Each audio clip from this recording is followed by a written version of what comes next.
আসসালামু আলাইকুম, আমি ফারজানা চলে এলাম আপনাদের সাথে আবার নতুন একটি ভিডিও শেয়ার করতে। সবাই কেমন আছেন? আশা করছি সবাই ভালো আছেন। আলহামদুলিল্লাহ, আল্লাহ তাআলার অশেষ রহমতে আমরাও ভালো আছি। সকালের দিকে তো মেয়েকে নিয়ে কোচিংয়ে গিয়েছি। দুপুরের দিকে দেখা গিয়েছে যে বাইরে কিছু কাজ ছিল, সেগুলো শেষ করেছি। তো সারাদিন না আর ঘরটার ওইভাবে গোছানো হয়নি। তো সন্ধ্যার দিকে আর ইচ্ছে করছিল না যে বসে থাকি। ঘর গোছানো না থাকলে নিজের মনটাও অনেক সময় খারাপ হয়ে যায়, আর ঘর গোছানো থাকলে দেখবেন নিজের মনটাও ফ্রেশ লাগে। ময়লা পরিষ্কার করার যে ঝাড়ুটা, এই ঝাড়ুটা দিয়ে আমি পর্দার মাকড়সাগুলো পরিষ্কার করে দিচ্ছি। এই ঝাড়ুটা দিয়ে মোটামুটি অনেক কিছুই পরিষ্কার করা যায়।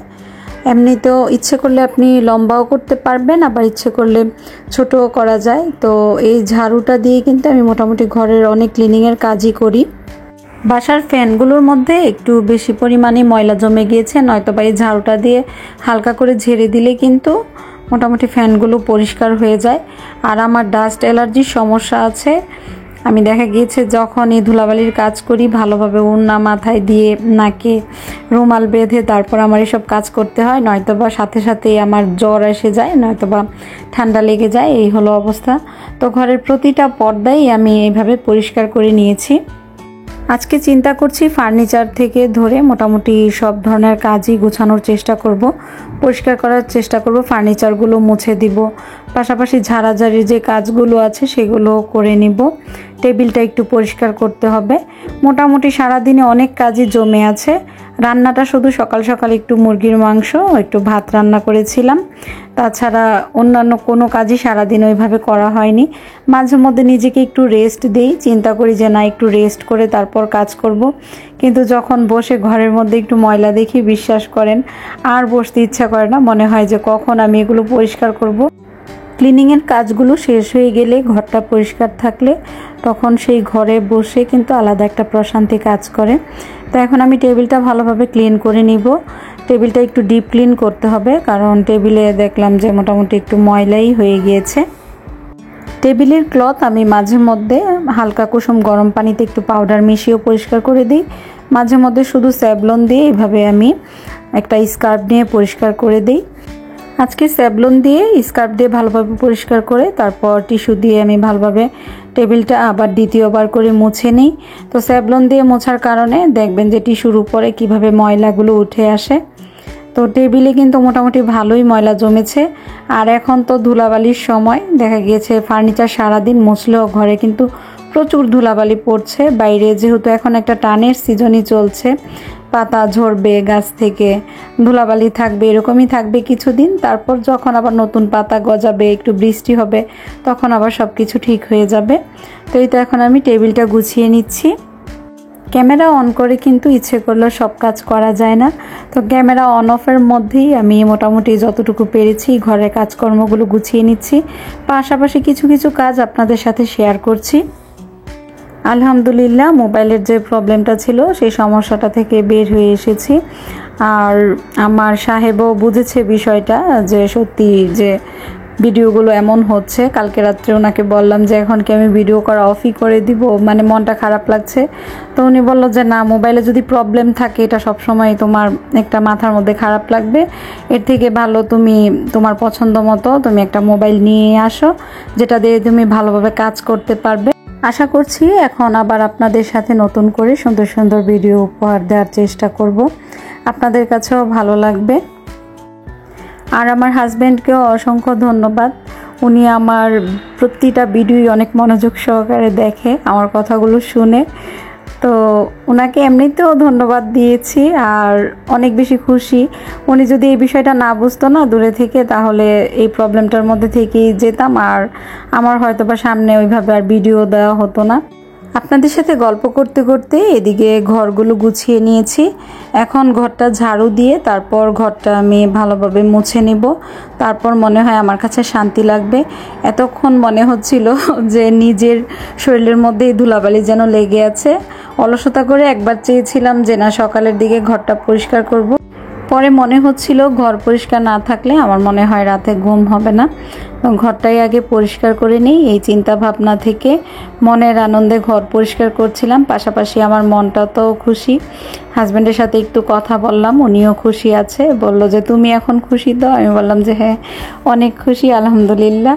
তো উনিও খুশি হয়ে গেল আমার কথা শুনে, আর বলল যে তোমার টেনশন নাই, এখন আমারও কোনো টেনশন নেই। তুমি যদি এই টেনশনে থাকতা সবসময় আমাকে বলতা আর আমার শুনতে হতো, এর থেকে ভালো ওই প্রবলেমটা সলভ হয়ে গেছে। এখন তুমি তোমার মতন কাজ করো, ব্যস্ত থাকো, খুশি থাকো। ঘর মোছার সময় আমি সব সময় একটু হালকা গরম পানি ইউজ করি, তো আজকে আর গরম পানি বসাতে আমার মনে নাই।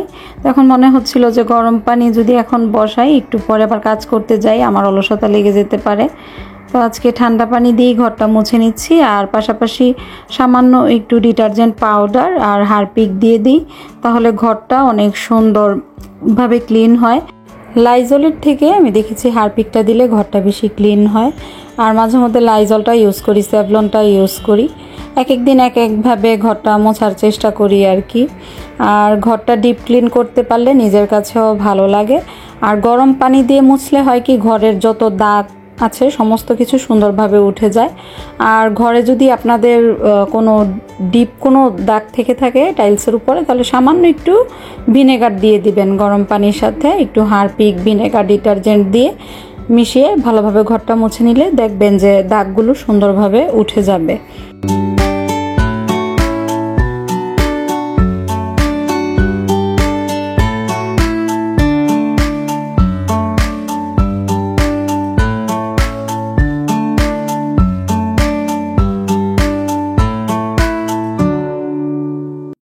আপনাদের সাথে গল্প করতে করতে মোটামুটি সন্ধ্যার সমস্ত কাজকর্মগুলো শেষ করে ফেলেছি। অফ ক্যামেরায়ও রান্নাঘরের অনেক ক্লিনিংয়ের কাজ ছিল, সেগুলো করেছি। একটু ধোয়া মাজার কাজ ছিল, সেগুলো পরিষ্কার করেছি। আর এদিকে ঘর সম্পূর্ণ ডিপ ক্লিন হয়ে গিয়েছে, এখন মনটাও শান্তি লাগছে। এখন শুধু গাছগুলোতে দেখব যে পানি দিতে হবে কিনা, যদি পানি দিতে হয় তাহলে গাছগুলোতে একটু পানি দিয়ে দিব।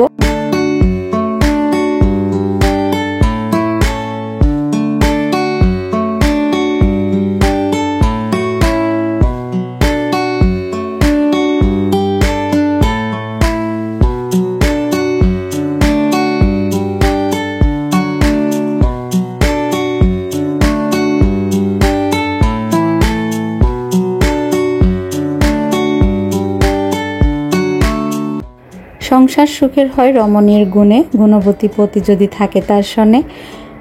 আমাদের যত গুণই থাকুক না মেয়ে মানুষের, একজন পুরুষের যে গুণ সেই গুণ কিন্তু আমরা মেয়েরা চাইলেও অর্জন করতে পারবো না। আমি মেয়ে হয়ে হয়তো বা আমার সংসারটা সুন্দর করে গুছিয়ে রাখতে পারবো। এখন মেয়েরা অনেক বাইরের কাজে এগিয়ে আছে, তারপরও দেখবেন স্বামী এমন একটা মানসিক শান্তি, স্বামী যদি আপনাকে শান্তি দেয় আর আপনাকে বুঝে ভালোবাসে, তাহলে আপনার পৃথিবীর সব কাজগুলো সহজ হয়ে যায়। আমি সারাদিন যত কাজই করি না কেন, আমার স্বামী যদি আমার সাথে একটু হেসে ভালোবেসে কথা বলে, আমার কাছে একটুও কষ্ট লাগে না। আর যদি কোনো কারণে আমাদের দুজনের মধ্যে একটু মান অভিমান হয়, আমার সেদিন আর কোনো কাজে মন বসে না, আমি রান্না করতে পারি না, এই সমস্যাগুলো হয়ে যায় আমার মনে হয় প্রতিটা মেয়েই তার স্বামীর কাছ থেকে মানসিক শান্তি খোঁজে। আর স্বামী স্ত্রীর সম্পর্কটা যদি সুন্দর থাকে তাহলে দেখবেন যে আপনার সংসারেও শান্তি বিরাজমান থাকে, বাচ্চারা অনেক বেশি হ্যাপি থাকে।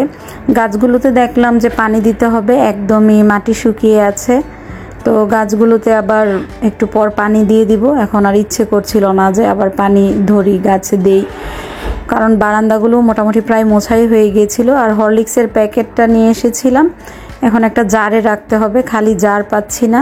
হরলিক্স দিয়ে একটু চা খাওয়ার ইচ্ছে ছিল, কিন্তু খালি জার না পাওয়ার কারণে শুধু এইভাবে একটু চা করে নিব। একটু মশলা চা করব, দুধ চাই করব, কিন্তু একটু মশলা দিয়ে করব। লং, এলাচি, তেজপাতা দিয়ে করলে চাটা খেতে খুব ফ্লেভারফুল হয় আর ভালোও লাগে। সমস্ত কাজকর্ম শেষে এক কাপ চাই কিন্তু আমার সমস্ত ক্লান্তি দূর করে দিবে। আর একটু মশলা দিয়ে খেলে আমি দেখেছি যে চাটা, তাহলে শরীরে একটু শক্তিও পাওয়া যায়, ভালোও লাগে। এমনিতে দুধ চা খেলে ঠান্ডার প্রবণতাটা যাদের বেড়ে যায় তারা এইভাবে মশলা দিয়ে খেতে পারেন, ভালো লাগবে। চা তৈরি করতে করতে আজকের মতো ভিডিও থেকে বিদায় নিয়ে নিচ্ছি। সবাই সুস্থ থাকবেন, ভালো থাকবেন, পরিবারের সাথে থাকবেন, পরিবারকে বেশি বেশি সময় দিন, ভালোবাসুন। সবার সুস্থতা ও মঙ্গল কামনা করে আজকের মতো ভিডিও থেকে বিদায় নিচ্ছি। আল্লাহ হাফিজ।